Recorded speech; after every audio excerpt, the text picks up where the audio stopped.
2022년 2월 20일 주일을 맞이해서 마가복음 6장 45절부터 52절의 말씀을 통해 풍랑을 잔잔케 하시는 예수 그리스도라고 하는 제목으로 말씀 선포합니다. 오늘 우리가 읽은 이 마가복음이라는 것은 마태와 누가와 요한 이렇게 합쳐서 사복음서라고 말하고 있습니다.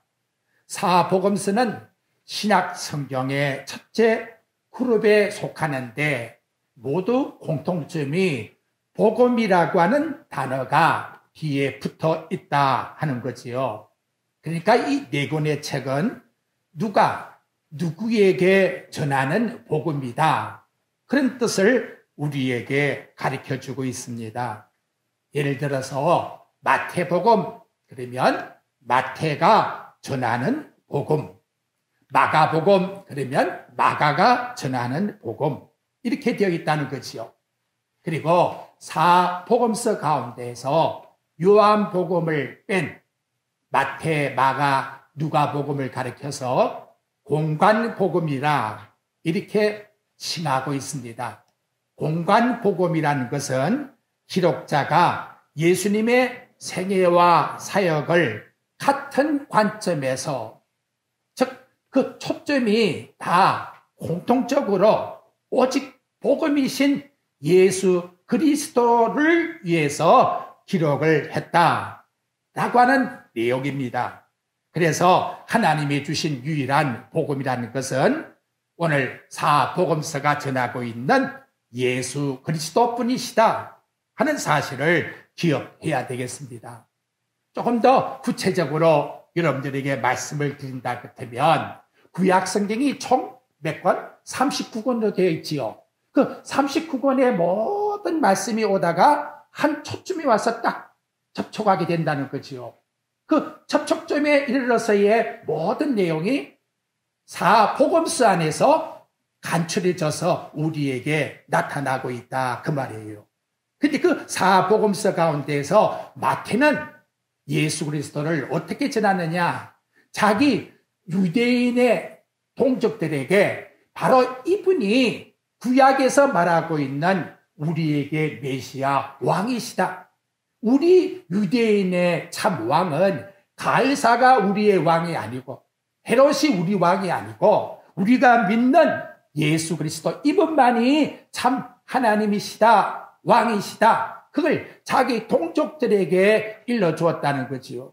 그러니까 그 당시에 동족들의 머리의 생각으로 따진다면 예수 그리면 십자가에 못 박아 죽였는데, 어찌 보게 되면 매국노 같은 편지를 써서 유대인들에게 전하는, 마치 마태는 목숨을 걸고 이걸 전해주고 있다, 이렇게 생각해도 과언이 아니라는 거예요.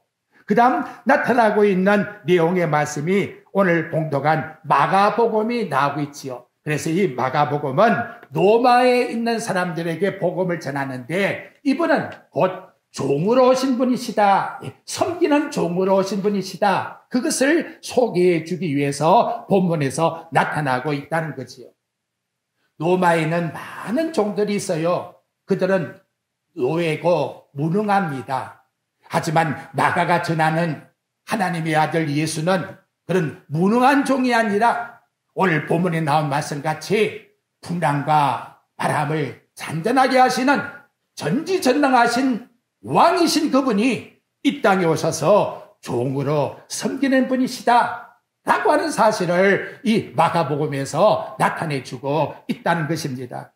아울러 그 다음 누가복음의 말씀이 나오는데, 그 누가복음은 참 인간이신 하나님으로서 이 땅에서 일하셨다, 그것을 나타내주고 있다는 거지요.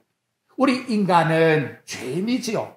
그런데 이 땅에 오신 예수 그리스도는 참 인간, 죄가 없으신 참된 인간으로서 하나님 앞에 모든 사역을 순종하셨다. 그래서 그 참 인간이신 예수 그리스도가 누가복음 5장 24절에 보면 인자는 참 인간이신 당신은 땅에서 죄를 사하는 권세를 가지고 있다. 이렇게 당당하게 전해주고 있다는 거죠.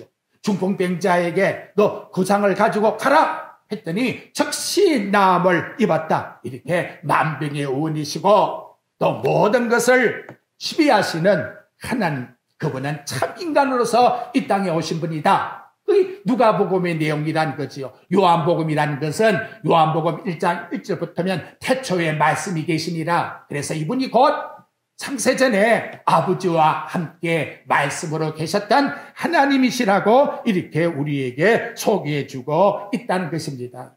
제가 이렇게 여러분 때에 사복음서의 말씀을 총괄적으로 설명을 해드린 것은 숲을 보기 위해서 여러분들에게 설명을 해드린 거예요. 이제는 그 숲 안에 있는 나무를 보자 그 말이지요. 그 나무의 배경이 오늘 마가복음 6장을 집어서 여러분들에게 말씀을 통해서 설명을 드리려고 합니다. 오늘 본문 말씀에 나타나고 있는 이 마가복음 6장을 볼 때에 우리는 항상 성경에 앞부분과 뒷부분이 어떤 내용이 있는가를 항상 생각하면서 본문 말씀을 보아야 본문에 나타나고 있는 상황을 잘 이해할 수가 있다는 거지요. 여러분이 그 앞부분에 보게 되면 여기 보리떡 5개와 물고기 2마리로 5,000명을 먹이고, 그리고 거기 나타나고 있는 마가복음 5장 43절에 보니까 남은 떡 조각 물고기가 12바구니에 가득 찼고, 그리고 먹은 자만 남자가 5,000명이었다. 그러면 여자와 아이까지 합친다 그러면 한 15,000명이나 2만 명 정도 되는 많은 무리가 배불리 먹게 되었다 하는 내용이 나와요. 이런 신기한 표적의 역사가 일어난 다음에 나타난 내용이 뭐냐? 오늘 본문 말씀에는 내용이 없어요. 근데 이거를 이제 사복음서에서, 다른 복음서에서 어떤 관계가 있는가를 여기다가 개입을 해야 45절의 말씀이 이해가 잘 될 수가 있다는 거지요. 그 내용이 바로 요한복음 6장 15절에서 잘 나타나고 있습니다. 사람들이 이렇게 배불리 떡을 먹고 물고기를 먹고 나니까 생각이 뭐냐? 그때 나타난 말씀을 보니 그러므로 그 결과로 예수께서 그들이 와서 자기를 억지로 붙들어 임금을 삼으려고 하신 줄 아시고 다시 홀로 산으로 떠나가시니라. 이거 보니까 이 예수라고 하는 이분만 우리가 데리고 있으면 이제 먹고 사는 일은 끝났겠다. 그래서 억지로 예수를 왕으로 추리하려고 하니까 예수님이 그 상황을 딱 아시고 그래서 산으로 홀로 가셨다고 이렇게 말씀하고 있다는 거지요. 그걸 여러분 이해하시면서 여기 45절 보세요. 어떻게 나와 있는가? 예수께서 즉시 상황이 안 된다는 거지요. 이 상황에 빠지면 안 된다는 거예요. 제자들을 어떻게 하사? 채촉하사 자기가 무리를 보내는 동안 억지로 왕을 삼으려고 하는 그 무리들을 보내주는 동안에 너희는 피해라 그 말이에요. 피해라. 그래서 배를 타고 베세다로 가게 했다 하는 내용이 지금 소두에 나타나고 있는 내용의 말씀이라는 거지요. 그러면 왜 예수님은 유대인의 왕되기를 원하지 않고 상가하셨을까요? 그 원인을 잠깐 생각해 보면 요한복음 18장 36절 말씀에서 나타납니다. 예수님의 나라는 이 세상에 속한 것이 아니라고 이렇게 말씀을 해요. 예수님이 이 세상에 오신 것은 왕이 되고 추앙을 받기 위해서 온 것이 아니라 죄인된 우리들에게 당신의 걸어가신 보혈의 피로 용서해 주기 위하여 십자가상에 달려 돌아가실 것이 목적이라는 사실이 흔들리지 않고 늘 마음에 있었다는 거지요. 그걸 지금 누가 시험을 하고 있습니까? 마귀가 많은 무리들에게 충돌을 해서 너 유대인의 왕이 되라, 왕이 되라. 우리 인간의 마음이 만약 잠깐이라도 순간적 마음이 들떴다면 그래, 내가 왕이 돼야지. 이거 얼마나 무서운 시험을 예수님이 이 내용 속에서 받고 있는가를 나와 여러분들은 생각을 할 수가 있다는 것이지요. 여러분, 오늘날 우리들에게도 굉장히 이거 중요한 내용이라고 생각을 합니다. 마귀는 이 세상에 추앙하는 왕을 위해서, 대통령을 위해서 어찌 보면 우리 정신을 빼앗기게 만들려고 하는 미혹이 올 수도 있어요. 이 선거철에 늘 우리들에게 조심할 것은, 왕을 뽑는 것은, 대통령을 뽑는 것은 사람이 뽑는 것 같지만 하나님이 정해놓고 하나님이 뽑으시는 거예요. 우리는 마음에 동요되면 안 되는 거예요. 만약에 예수님이 조금이라도 동요되어서 이 세상 나라, 여기에 하나님 나라를 잊어버리고 관점이 쏠려버렸다 같으면 큰 시험에 빠질 수가 있다는 것을 오늘 우리들에게 가르쳐주고 있다는 것이지요. 그래서 우리가 늘 기억할 것은 고린도전서 3장 23절에 보니까 성도는 그리스도의 것이요, 우리는 내 것이 아니에요. 그리스도의 것이라는 것을 기억해야 합니다. 당시에 유대인들은 가이사 밑에 있는 백성 끝에도 하나님의 백성이라는 걸 절대로 잊어서는 안 되는데 이걸 잊어버리니까 문제가 발생했다는 것이지요. 마귀는 어떠한 방식이든지 하나님의 나라의 관점보다는 세상의 관점에다가 그 환호 속에, 그 관심 속에 우리의 생각을 집중해서 하나님의 뜻을 잠시라도 잊어버리게 만들려고 하는 미혹이 얼마든지 우리들에게 들어올 수가 있다는 것을 이 한 시간도 우리 마음속에 늘 생각하셔야 합니다. 그래서 오늘 나와 여러분들에게 있어서 모든 삶은 우리는 이 세상 나라의 백성의 관점이 아니라 하나님 나라의 관점에서 하나님의 거룩하신 자녀로서 세상을 바라볼 수 있는 그러한 마음을 가지고 늘 살아가는 삶이 되어져야 된다는 것을 우리에게 떼어쳐주고 있다는 거지요. 그렇다면 예수님은 이제 어떤 액션을 취했습니까? 첫째는 46절 말씀의 내용에 보십시오. 예수님께서 하신 것은 무리들을 작별한 다음 기도하러 산으로 가시더라. 분명히 방향이 다르지요? 왕의 추대를 받는 방향이 아니라 나 홀로라도 하나님과의 관계를 이루고자 하는 바로 그러한 모습을 예수님께서 보여주고 있다는 거지요. 이 말씀을 생각하다가 그런데 아니 예수 그리스도는 성자 하나님이신데 기도할 이유가 뭐가 있을까? 그것이 내 머릿속에 떠오르더라고요. 왜 이 세상에 와서 예수님이 기도를 해야 될까? 아니 그분이 하나님이신데 성부와 성자가 일치신데 그런데 이 땅에 와서 아들 성자가 아버지께 기도할 그런 이유가 어디 있을까? 그게 생각이 떠오르더라고요. 예수님은 요한복음 1장 1절부터 3절에 보게 되면 영원전부터 말씀으로 하나님과 함께 계신 분인데, 바울은 로마서 9장 5절 말씀에 보게 되면 바로 그분은 만물 위에 계셔서 세세 찬양을 받으실 하나님이시다고, 그래서 아멘 이렇게 찬양을 드리고 있는데, 근데 이 복음서의 말씀을 보게 되면 우리 예수님의 기도는 끊어지지 않고 계속해서 기도를 드리고 있다는 거지요. 마가복음 1장 35절에 보면 새벽 아직도 밝기 전에 예수께서 일어나서 한적한 곳에 가서 기도하셨다, 이렇게 말씀합니다. 누가복음 4장 1절에는 광야에 나가 성령에 이끌려 40일 금식을 하며 기도하셨다. 누가복음 22장 39절에는 예수님께서 습관을 따라 감난산에 가셔서 기도하셨다. 이걸 보면 계속 지속적으로 습관적으로 아버지께 기도하셨다는 사실을 나타내 주고 있지요. 그러면 왜 아들이신 그리스도는 아버지께 기도드려야 될 그런 본분이 있을까? 그 내용을 생각한다면 하나님 아들이 이 땅에 오신 것은 목적이 있고 미션에 있는 사명을 가지고 왔다는 거예요. 그 사명을 아버지께 받았기 때문에 그 아버지께 받은 사명을 아버지께 다 완성하여 이룰 때까지는 지속적인 아버지께 대한 보고가 필요한 것이지요. 내 마음대로 행동하는 것이 아니라 아버지가 지시하시는 목적에 따라서 움직여 나간다는 거예요. 그 목적과 방향의 움직임에 아버지께 대한 행동이 뭐냐? 바로 그것이 기도였다는 사실을 오늘 우리들에게 나타내주고 있다는 겁니다. 예수님이 이런 사명을 가지고 왔다는 직분을 뭐라고 성경은 표현하느냐? 히브리서 3장 1절 말씀의 내용에 보면 우리가 믿는 도리의 사도이신 예수를 깊이 생각하라. 사도라고 하는, 아포스톨로스라고 하는 사명을 가진 자라고 하는 뜻을 이 땅에 가지고 왔다는 거지요.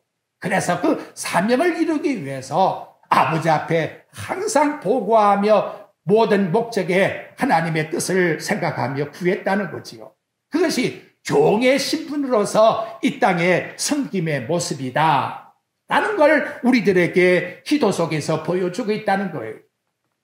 히브리서 5장 7절 말씀에 보면 그는 육체에 계실 때에 자기를 죽음에서 능히 구원하실 이에게 심한 통곡과 눈물과 간구와 소원을 올렸고, 그 예수님이 아버지에게 이 땅에 맡긴 그 사명을 감당하기 위해서 심한 통곡과 눈물과 간구와 소원을 들었다고 하는 이 말씀을 보게 되면 얼마나 이 하나님의 맡긴 사명에 있어서 중요시 여기며 그 하나님의 맡긴 사명을 이루기 위해서 최선을 다하는 인간의 모든 지력을 다 짜내는 그런 모습을 우리에게 보여주고 있다는 거지요. 여러분, 돈 버는 거 좋아요. 지식 배우는 거 좋습니다. 사회생활하는 것, 내 취미에 맞게끔 세상에 나가는 걸 다 좋아요. 하지만 우리에게는 그보다 더 중요한 사명이 있는 거예요. 하나님이 이 땅에 하나님께서 뭔가 원하시는 뜻이 있어서 나와 여러분을 하나님의 자녀로 삼아 주었다는 거예요. 하나님의 자녀의 사명, 이 미션을 위해서 정말 예수님같이 심한 통곡과 눈물과 소음과 간구함을 가지고 주님께 구하고 있습니까? 이 시대가 아무리 험난하고 어렵다 할지라도, 오미크론이 아무리 전염된다 할지라도 하나님은 나에게 맡긴 이 사명이 있다는 사실을 알고 이 사명을 위하여 진지하게 주님 앞에 간구하며 묵상하며 이 뜻의 초점에서 벗어나지 않고 늘 생활 속에서 마치 북두칠성이 북극성을 바라보듯이 살아가고 있나 이 말이죠. 정말 중요한 내용입니다. 이걸 누가 마귀가 흩어진다는 거예요. 방향을 바꾸게 만든다는 거예요. 눈길을 돌리게 만든다는 거예요. 얼마나 감사한 것입니다. 로마서 8장 34절에 보니까 그분이 지금도 우리를 위해서 기도하고 계신다는 거예요. 누가 정죄하리요? 죽으실 뿐만 아니라 다시 살아나신 이는 그리스도 예수시니 그는 하나님 우편에 계신 자요, 우리를 위하여 간구하는 자십니다. 여러분, 나와 여러분의 각각 심령을 위해서 간구, 늘 말씀합니다마는 목적을 두고 아모를 위해서 기도하는 분이 계시는데 그분이 누구냐?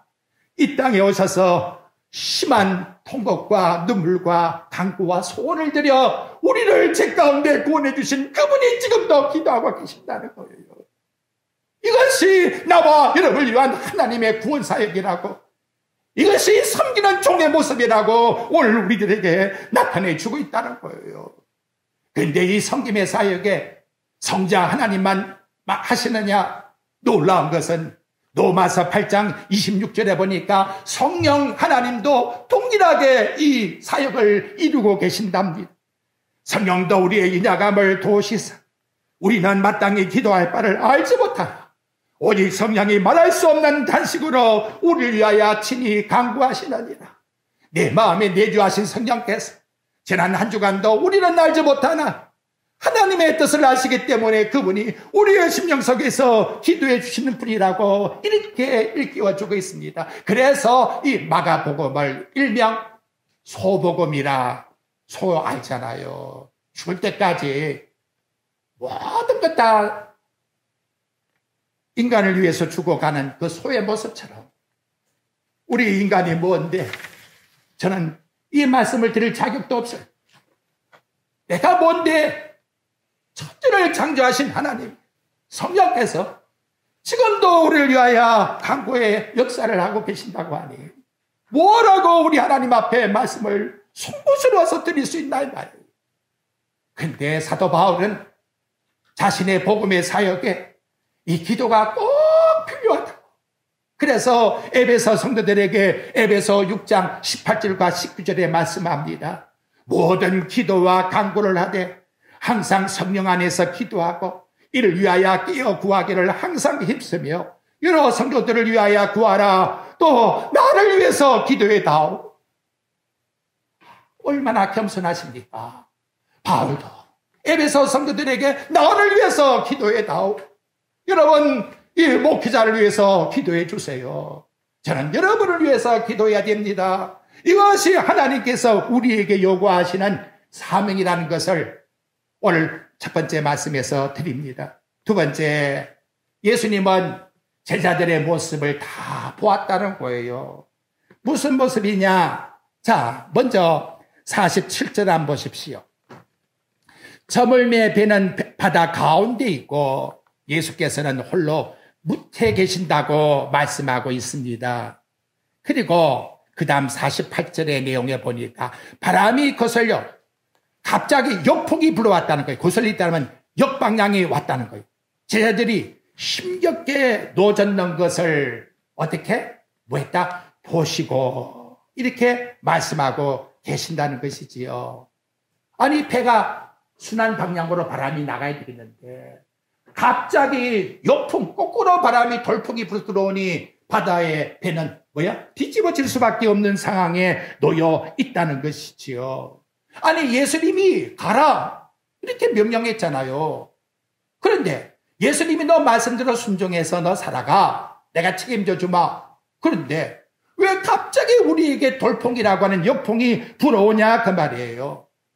그래서 어떤 신학자가 이 내용을 두 가지로 풀고 있습니다. 폭풍에는 두 가지의 종류가 있는데 하나는 하나님이 잘못됐을 때에 징계해 주기 위해서 부는 폭풍이 있고 그것이 바로 요나에게 불어온 폭풍이라는 것이지요. 또 하나는 제자들에게 신앙을 성장시키기 위해서 훈련시키는 폭풍이 있다. 그렇게 해석을 해주고 있습니다. 그런데 더 놀라운 것은 아무리 제자들이 탄 배가 뒤집어지고 엎어지려고 하는 위기 속에 있다 할지라도 누가 다 보고 계신다? 하나님께서 그걸 다 보고 계신다는 거예요. 이게 얼마나 여러분 감사합니까?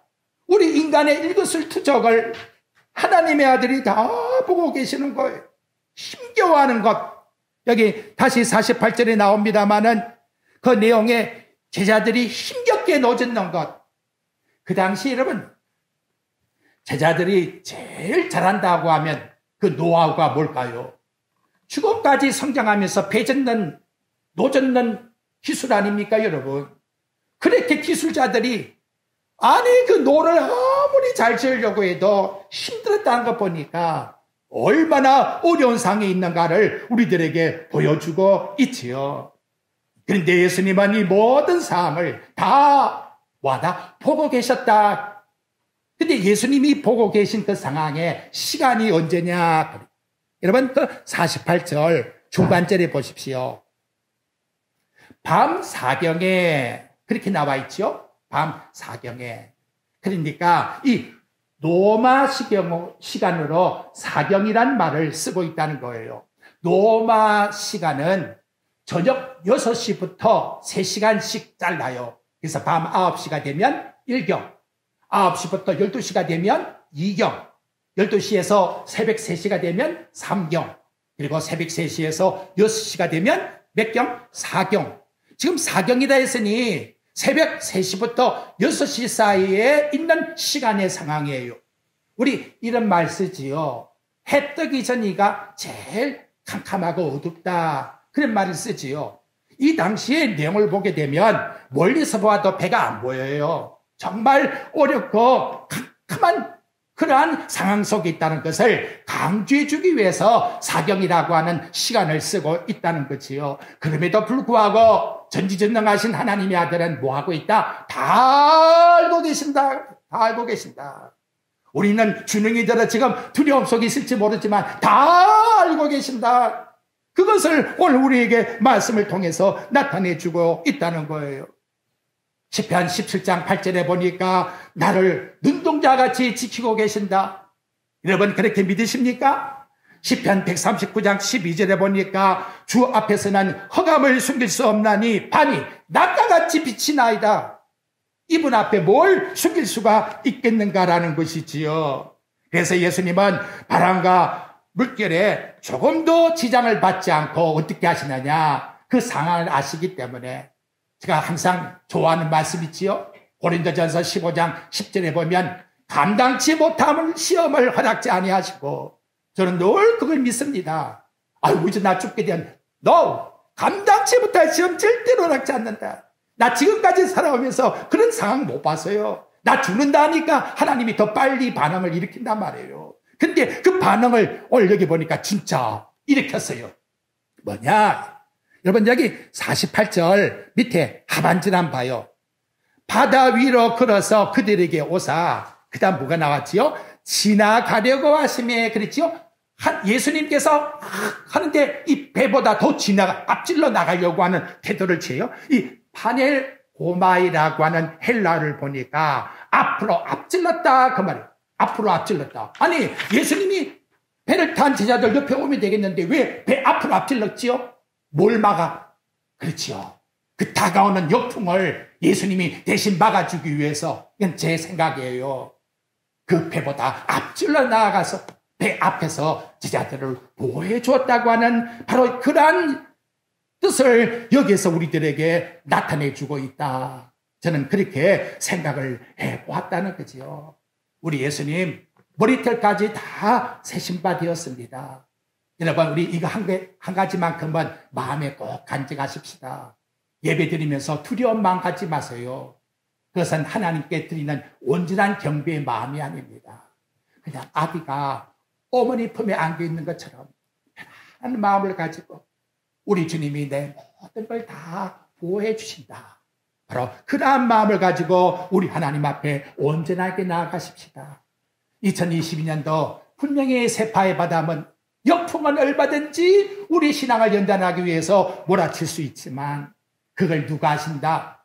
바로 예수 그리스도께서 하시고 그 배 앞서 나가는 것 같이 들어오는 역풍을 대신 막아주시는 분이 천지를 창조하시고 우리를 구속하기 위하여 십자가상에서 우리를 위하여 돌아가신 하나님의 아들이시라는 것을 이 한 시간도 우리의 마음속에 단단히 믿음으로 견고하게 가지시기를 바랍니다.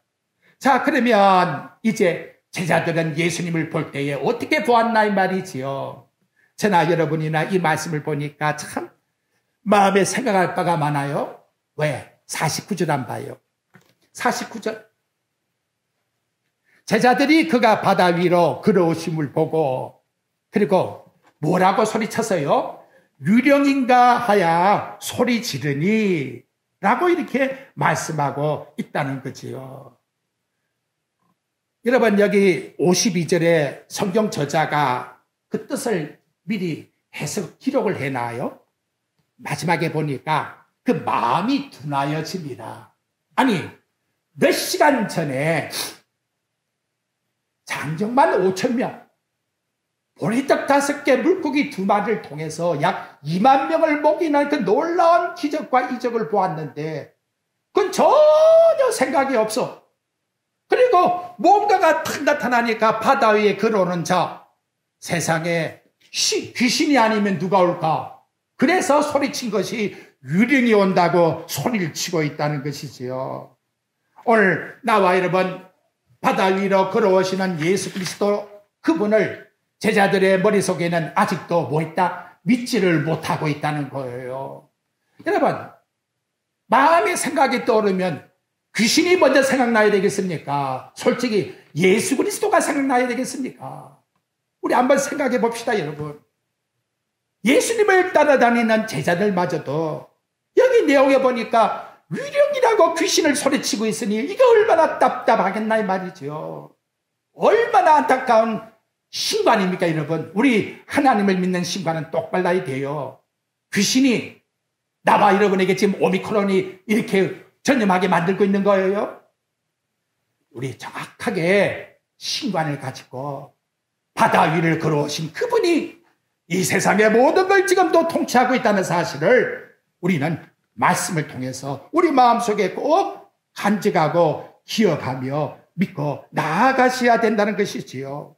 올라부닥치고 있는 모든 고통과 환난과 또한 우리의 모든 생활 속에 나타난 생활고의 모든 문제가 누가 움직이고 있느냐? 말 한마디라도 귀신이 움직이고 있다고 생각하고 있다면 그때부터는 송곳 보러 가는 거예요. 옆집 점치러 가는 거예요. 나와 여러분 똑바로 하나님을 믿으십시다. 정확하게 여호와 하나님 그분이 예수 그리스도께서 어제나 오늘이나 영원토록 동일하신 히브리 13장 8절의 말씀과 같이 그분이 지금도 결코 나를 버리지 않고 결코 나를 떠나지 않는다고 히브리 13장 5절에서 말씀해 주신 그 말씀 기억하시면서 그분이 제자들에게 50절에 보십시오. 뭐라고 하반절에 말씀합니까? 안심하라. 내니 두려워하지 말라. 안심하라. 이렇게 오늘 우리에게 말씀해 주고 계신다는 거예요. 지난 수요일 날 제 삼촌 되신 분이 102세, 만 102세의 나이로 하나님의 부르심을 받았어요. 우리 형제들을 모아놓고 제가 대신 경험담을 일러주었어요. 신앙을 지키기 위해서 돼지 우리 밑에 똥물이 흘러내리는 거기에서 6개월 동안을 있다가 나와서 밤 12시에 신의주에서 배를 타고 돛담배를 타고 연평도까지 내려오는데 어떻게 올 수가 있겠느냐고. 하나님 바람을 주옵소서. 바람을 주옵소서. 우리 부모님 형제들이 바람을 달라고 구했는데 바람이 처음에 안 불더래요. 근데 기도를 마치고 보니까 잎사귀가 조금씩 살랑살랑 하더라는 거지요. 하나님이 이제는 일으키신다. 우리 열심히 기도하자. 조금 있으니까 얼마나 센 바람이 부는지 돛이 부러지려고 하더랍니다. 그래서 돛을 붙잡고는 연평도까지 하룻밤 만에 내려왔다는 거예요. 여러분 이렇게 일어날 수 있을까요? 하나님의 은혜, 하나님의 능력이 지금도 눈에 보이지 않게 이와 같이 역사하고 있는데도 위험히 한다고 이런 망청한 소리를 하고 있어요. 얼마나 예수님 마음 답답하겠나 이 말이에요. 오늘 여기 본문 말씀에는 안 나왔어요. 근데 마태복음의 내용을 보게 되면 주시라 베드로가 그럽니다. 예수님이 나라 그러니까 그러면 나 물 위로 한번 걸어오게 해주세요. 그래서 베드로가 물 위로 걸어가잖아요. 근데 그 내용을 이 마가복음에서는 딱 빼버렸어요. 그걸 왜 뺐을까? 그래서 신학자들이 생각을 해봤다는 거지요. 이 마가라는 분은 베드로를 모시고 다녀서 로마까지 간 사람이에요. 근데 이 마가복음이 로마에 있는 성도들에게 보내는 말씀이거든요. 로마 성도들이 볼 때에 우리 옆에 있는 그 베드로 선생님이 물 위로까지 걸어가셨네.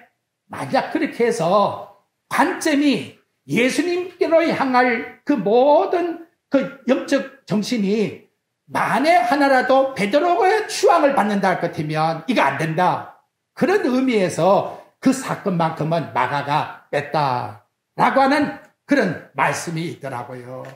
그 내용을 통해서 보게 되면 정말로 우리가 높일 분은 예수 그리스도 뿐이시다 라고 하는 것을 우리 마음속에 우리 꼭 기억하시면서 이제 하나만 더 생각해 봅시다. 자, 여기 오늘 본문 말씀에 51절 말씀의 내용을 한번 보십시오. 배에 올라 그들에게 가시니 바람이 그치나 제자들이 마음에 심히 여기 보니까 놀랐다 하는 말씀의 내용이 나타나고 있습니다. 여러분 오늘 본문 말씀의 내용에 보면 놀라움이 두 개가 나타나고 있어요.